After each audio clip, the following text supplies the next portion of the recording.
Okay, so you can see that video was a bit different, also in her native language, but very, just a very artsy feel and an emphasis on fashion, right? If you look at her own costumes and what they showed, how they portrayed Taiwan, they showed a lot of the architecture, and like I said earlier, there is still a lot of Japanese colonial influence here in Taiwan, so that is of course of interest to our Japanese visitors who come here.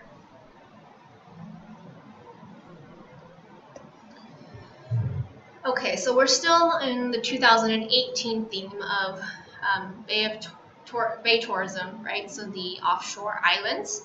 So in addition to using all of those multi-channels to market overseas, whether it be by celebrity endorsements or those international events, another thing that Taiwan really invested in during that year was tech.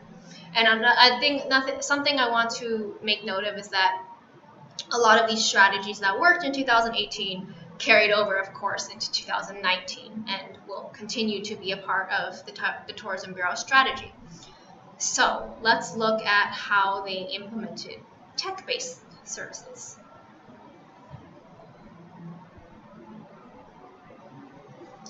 So the first thing that Taiwan really updated or invested in was their Taiwan Tourism Information website.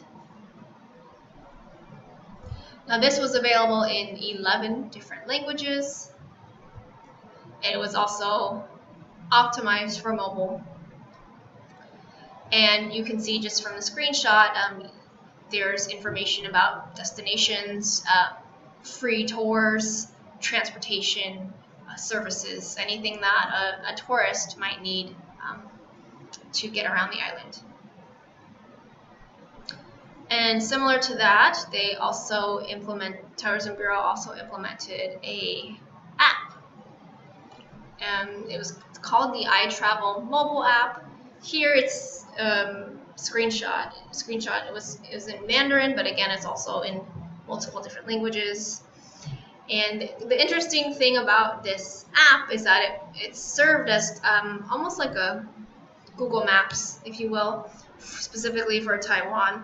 So it had more than 60,000 location-based services. You can see from the picture, it's actually showing recommended routes. So if you want to go from Taipei to, I don't know, another city, it'll give you the information, and then on top you can see all of the events that they're trying to promote and encourage visitors to stop by. And then again, like I said, it functions like the Google Maps app, right? There's suggestions on how to get to places via bus, car, bicycle, and foot. And then also it would suggest that Taiwan tour bus that I mentioned earlier that goes specifically around hot tourist attractions. Okay, so there were other tech-based services that the country really focused on the year of 2018. So you can see from the picture on the left, this is a visitor information center. These are located around all over the island. Actually, it's marked by that little eye, that eye icon for information.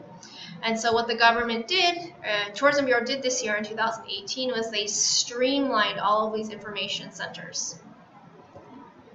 So there was one system for all of these centers at airports, transportation hubs, national scenic areas, and the important part about this is that national scenic areas were actually run by themselves, different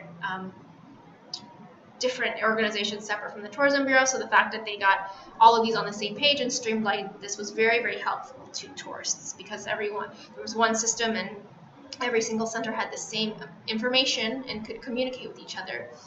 And then because of these efforts in 2018, as a result, there were a total of 444 built all over the island.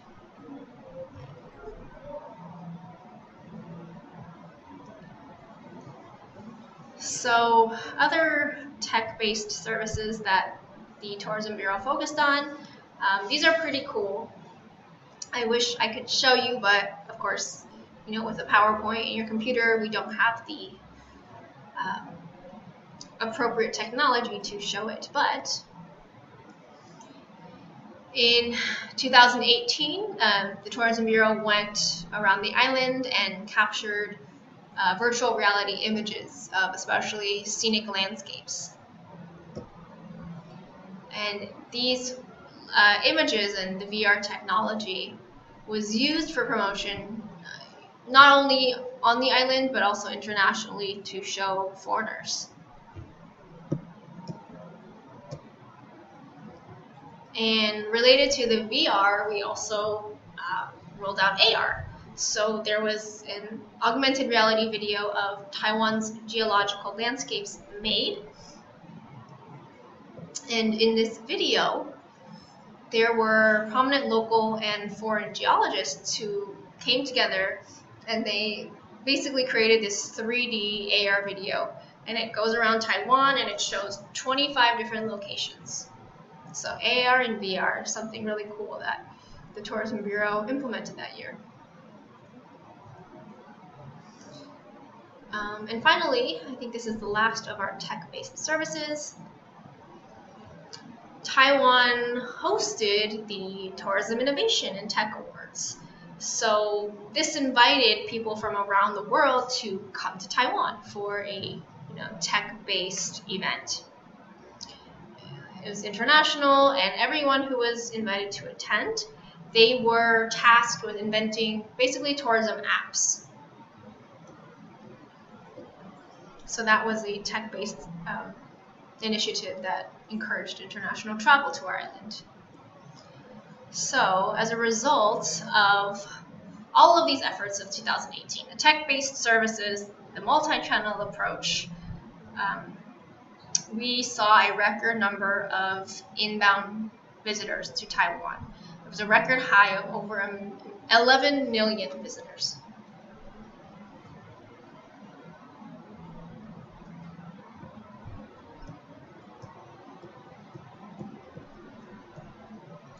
So if we look closely, that 11 million was an increase, right, from 2017, 3.05% increase. And of course, when there are more tourists, right, we see more spending from tourism, more contributions to the GDP. So the foreign exchange receipts that we recorded was a massive increase, right? If you calculate it in local NTD dollars, it was a 10.25% increase. Our US dollars was over an 11% increase. And then the amount of money that each tourist was spending in Taiwan increased as well. So per person, per visit to Taiwan increased almost 8%. The average length of stay to visitors in Taiwan, it increased slightly. Most visitors came for about 6 to 7 nights on average. And also the average expenditure per person per day for visitors, we saw a jump in that number as well. So more tourists, contributing to the economy here, making more money for the government.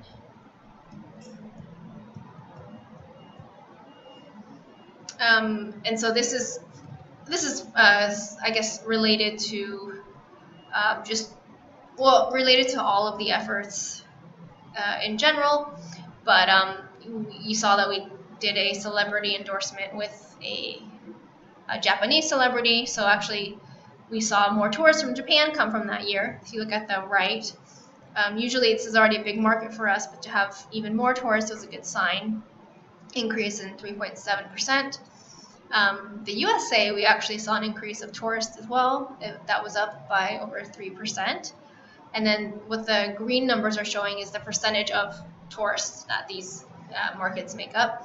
And then Vietnam, that was actually a huge increase. We saw an increase of 28% in tourists come. They still only made up about 4% of the market, but that was, more tourists. So.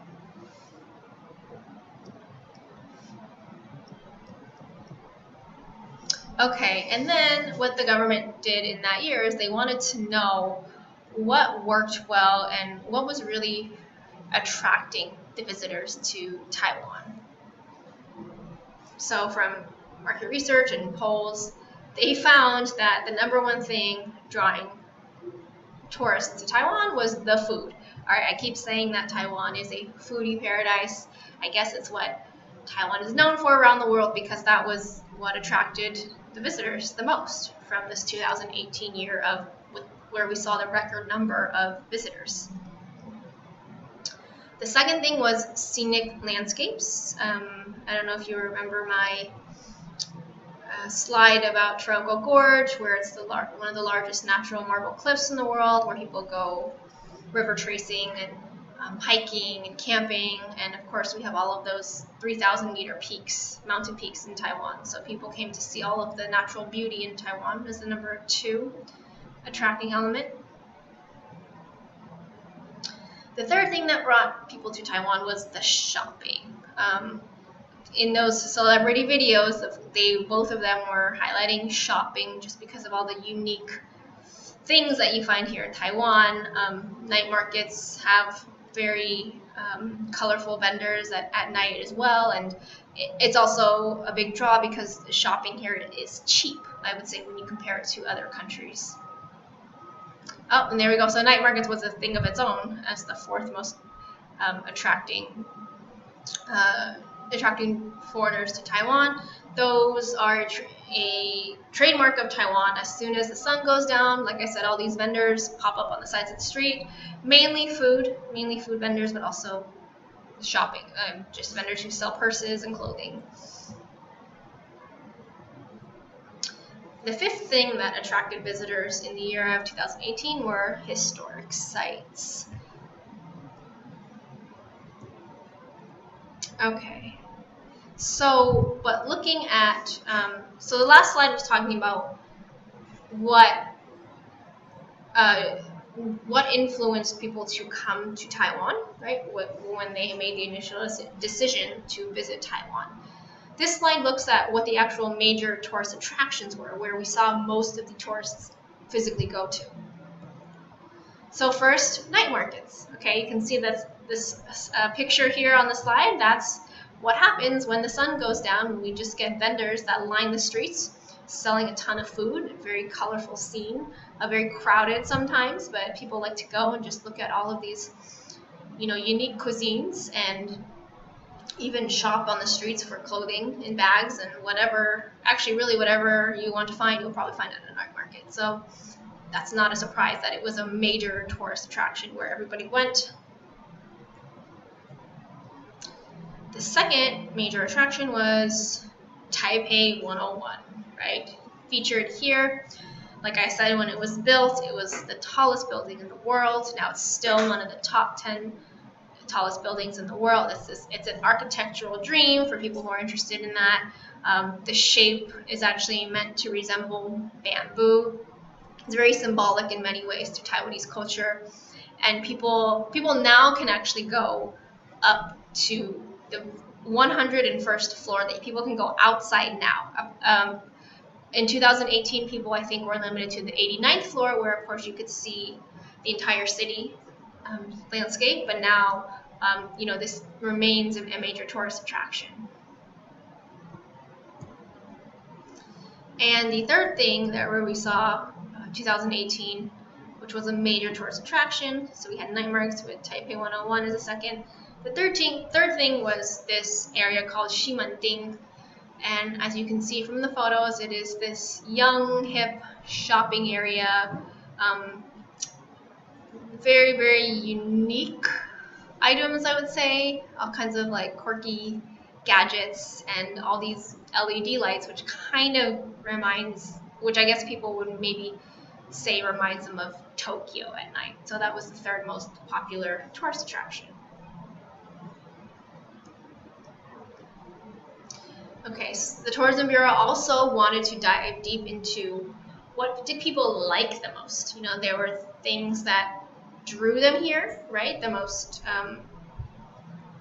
attractive aspects of Taiwan. There were things that people went to the most, but then they wanted to know what did they actually like from their experience after going to all these places and ranking them. The most liked attraction from visitors in 2018 was Kending National Park. Kending is the southernmost city in Taiwan, and it is just a beach paradise. You can see from the photo here. It's actually really a beach town, if you will. The second most liked attractions, as ranked by the visitors who came here, was this place called Jiufan. And now this is a mountainous village. It's very picturesque. You can see all of these lanterns that are hung from a very famous tea house. These lanterns are actually hung from very narrow alleyways. You know, it's on an incline, this mountainous town, and so there's just a lot of culture and a lot of appeal to going to a place like this. There was an anime film actually called Spirited Away, which many people believe that this tea house featured here was the inspiration for. Okay, so Kending National Park was the most liked. Jiufan, the mountainous village with lanterns, was the second most liked. And then the third most liked was this area called Sun Moon Lake. You can see it here. It's a very beautiful spot. It is just a lake where people they stay outside the perimeter, and it's just a very laid-back place to go bike riding, to eat, to hike if you want up into the mountains. There's indigenous culture there. It's where some of Taiwan's most famous tea is from, and so that was ranked as the third most popular destination. Okay, so 2018, Taiwan Tourism Bureau was pushing out, you know, all of these various efforts to gain international recognition, to attract tourists. Really was the main factor. But it not only did it succeed in that we saw a record number of tourists, but we're starting to get recognition from the world because of our efforts in 2018. So in 2018, right, MasterCard, their Muslim Travel Index, from a survey, they selected Taiwan as the 5th best tourist destination for Muslims, right? That was, like I said, Taiwan was pushing all of these efforts to create this Muslim-friendly environment, and you know, it worked because we were recognized in this survey. There were also prominent magazines that noticed Taiwan. The Global Traveler, they ranked Taiwan as the best leisure destination in Asia during this same year, right? We have, I said before, Taipei is a very modern city. The whole island, we have 5-star resorts, we have spas, we have these nature resorts where people can go and just, you know, relax. So we were recognized as a leisure destination that year. And something else that the Tourism Bureau did in 2018, they shot various films of the island. I know I mentioned the AR and the VR, but they also put together these productions that were showed internationally. So, for example, we made a video called Mountain and Forest Activities, which showcased Taiwan's mountains, and it was a silver winner in this competition called Adventure Destinations, or it was actually of a Travel Weekly competition, 2018. And similar to that, we promoted a short film internationally called East of Taiwan, where it just showed like Taiwan's eastern coastline. And that also won the award for Best Asian Film in the 2018 International Tourist Film Festival in Portugal. That was the only award-winning film from Taiwan that year, but you know, it paid off that we're pushing things domestically as well as sending things overseas for the world to see. So this was just a very brief summary of how the Tourism Bureau product marketing paid off that year. Okay, so 2019, we're still on this sustainability theme, right? Like I said, from 2017 until 2020, that's when the Tourism Bureau decided to push this sustainability theme throughout all of its programs. So let me tell you a little bit about this small town ramble theme. Again, just like we saw with the Bay of Tourism theme, where we pushed a nationwide competition and got locals to promote the theme for us, this year of tourism, the Tourism Bureau also used local resources to help them do the same thing. This time, though, we are highlighting small rural towns throughout Taiwan. Okay, so the first thing the Tourism Bureau does is it works with these small towns, these counties, municipalities, and townships to promote their places. Again, we see a nationwide contest. Again, that's because we want locals to help design this interactive passport. You can see it here in this photo on the left. This is an interactive part of the tourism theme where we wanted tourists to take this piece of paper, the passport, and basically get stamps at every single small town they go to. When you get all the stamps, right, there's a cash incentive. They entered a drawing to win money. So again, promoting people to go to all these little, very small, off the beaten path rural towns. And then another way that the Tourism Bureau used local resources was we got the National Post Office involved. So in addition to getting a stamp from every town that you go to, the post office, specially created postcards from each city, each town that you could collect and send overseas to show your friends and family about these towns and where you went.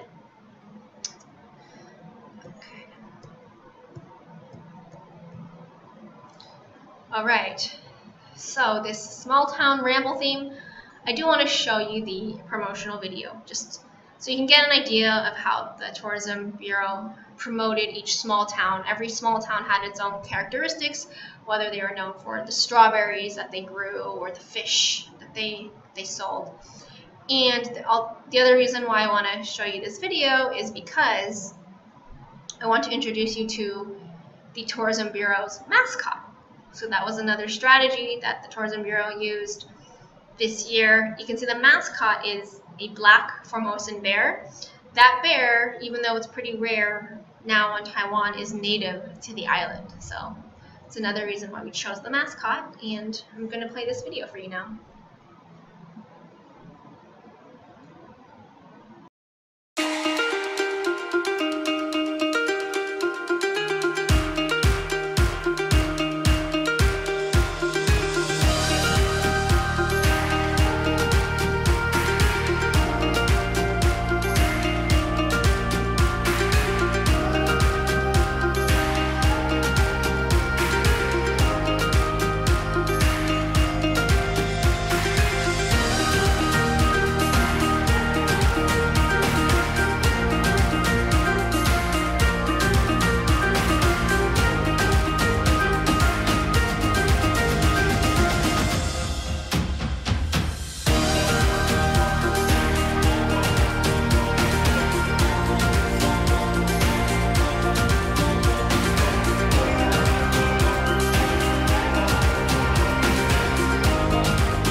Okay, so you saw the 2019 theme. Again, it was utilizing local resources to highlight the small towns of Taiwan and, of course, further the theme of sustainability.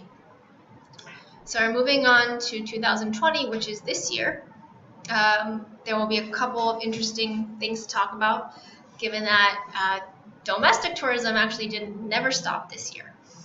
But so before COVID happened, of course, Taiwan had already designated 2020 to be the theme of mountain tourism.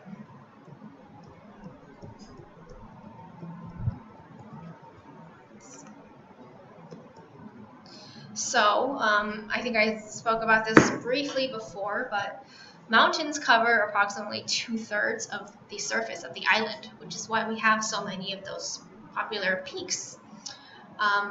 We have over 200 mountain peaks that are over 3,000 meters tall. And our highest mountain, which is celebrated and which you actually have to get a special permit to visit, it's called Jade Mountain. It's 3,952 meters above sea level. That gives Taiwan the 4th highest maximum elevation of any island in the world. So that's also why we wanted to highlight this theme. And of course, being that mountains are, in the outdoors and are for adventure enthusiasts, this is continuing with the sustainability theme that was started in 2017. So a couple things about this year's mountain tourism theme. The Tourism Bureau specifically wanted to highlight 7 of these mountain routes. And they wanted them to be what's called participatory tourism experiences. So we wanted people to really, enjoy and escape to the mountains and be immersed in this part of Taiwan's nature. As you can imagine, a large part of the indigenous community actually lives up in these mountain areas still. And so part of this theme in 2020 was to also highlight local indigenous culture.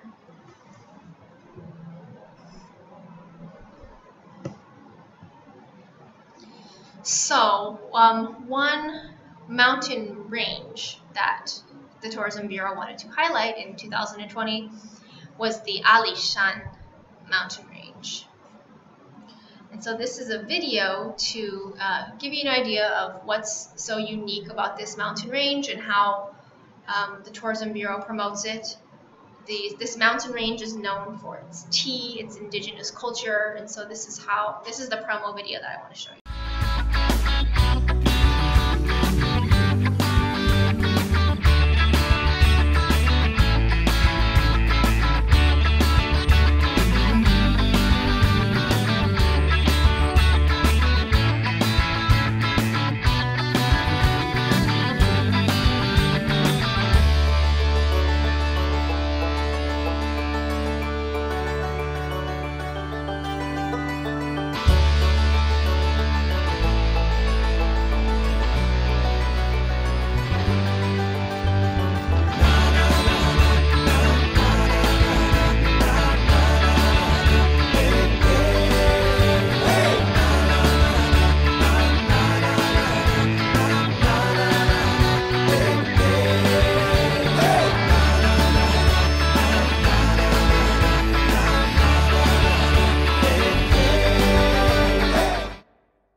All of the unique aspects of that mountain range. There's tea, of course, like I said. That's a big draw for tea connoisseurs around the world. They have the beautiful terraced tea fields up there high in the mountains. There's also locally grown coffee that's usually grown by the indigenous members up there. So you can see that their experiences to experience the coffee roasting and everything. There's also a national forest park within Alishan. So that was what they were showing with all of those forest trails.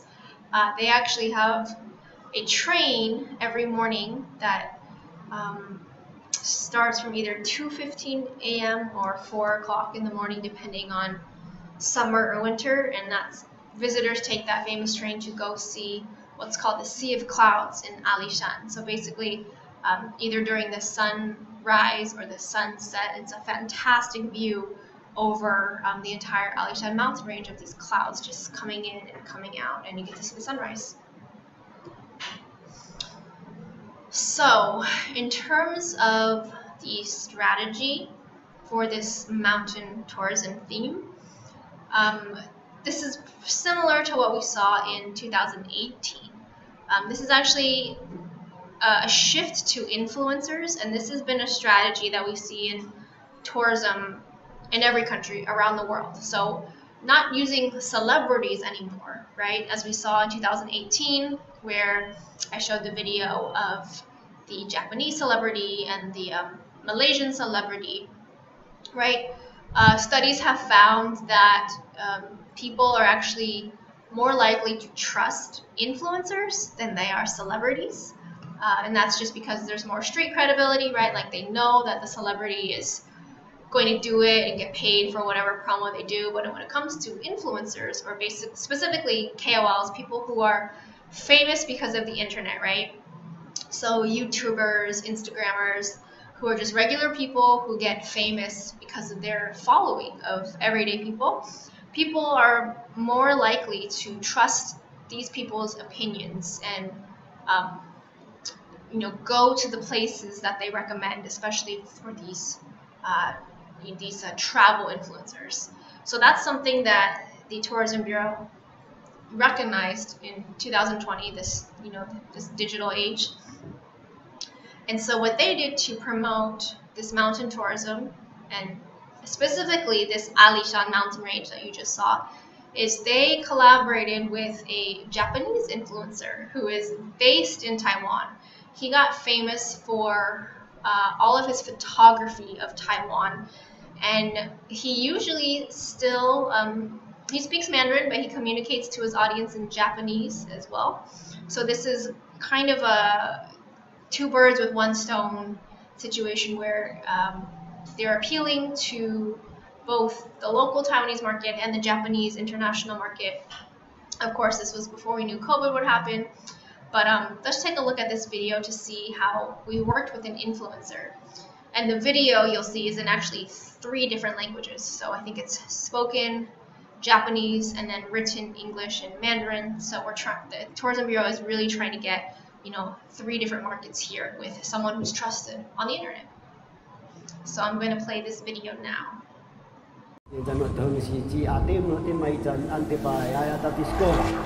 落ち葉は私をアリ山に受け継がれる神話の世界へと誘う。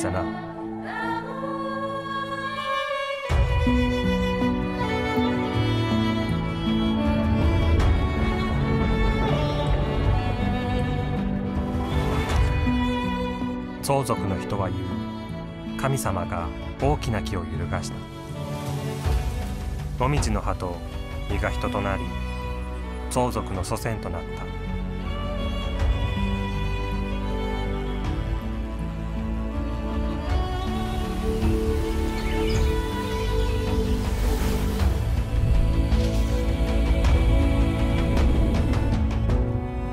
老人が教えてくれた。始まりはここに2つの太陽があり、祖先の生活は苦しくてわびしいものであった。幸い勇ましい猛者が現れ、彼は艱難に立ち向かい、一つの太陽を打ち抜くと太陽は月になった。それ以来昼と夜が生まれた。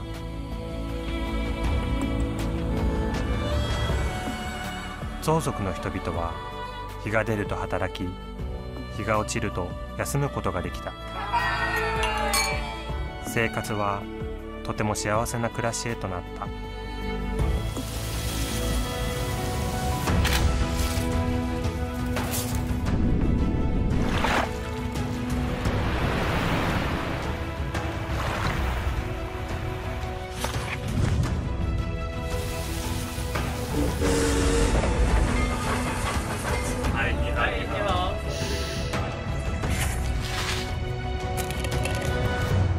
いくつの月日が経ち、順風な生活に大きな変化が起きた。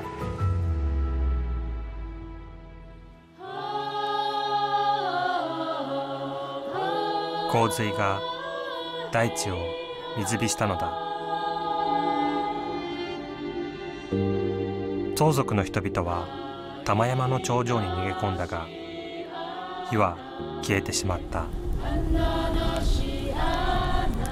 相続は神様に火を求め、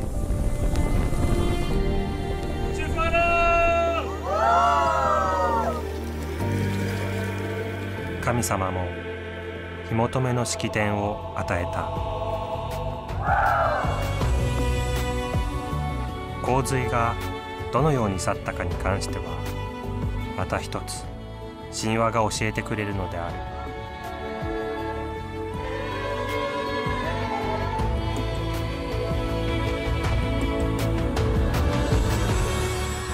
神話、冒険との会話が始まる。